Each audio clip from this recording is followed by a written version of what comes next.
Hello guys, welcome back to Anjutha vlogs. ఈరోజు మనం చేయబోయే డిష్ పాస్తా, మ్యాక్రోనీ పాస్తా చేయడానికి ఫస్ట్ ఒక ప్యాన్లో బటర్ వేసుకొని ఆ బటర్ బాగా వేగాక దాంట్లో ఆనియన్స్ చిల్లీస్ చాప్ చేసుకొని వేసుకోవాలి. ఆనియన్స్ చిల్లీస్ బాగా వేగాలన్నమాట. ఎలా అన్నా వేగాలి అని అంటే కిచెన్ రూమ్లో మనం ఏం చేస్తున్నామని బెడ్రూమ్లో ఉన్న వాళ్ళు కూడా వచ్చేసేలా అంత బాగా బటర్ స్మెల్ వచ్చే వరకు వేయించాలి.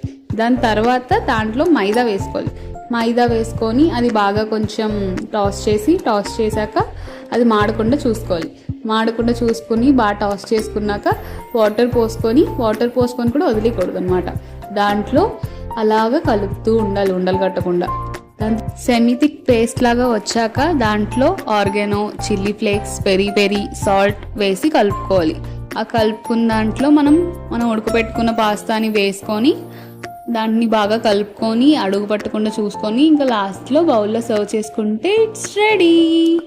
పాస్తా తింటే ఉంటుంది అప్పుడు ఎలాంటి రెస్టారెంట్ స్టైల్ పాస్తా కూడా సరిపోదు, అంత బాగుంటుంది.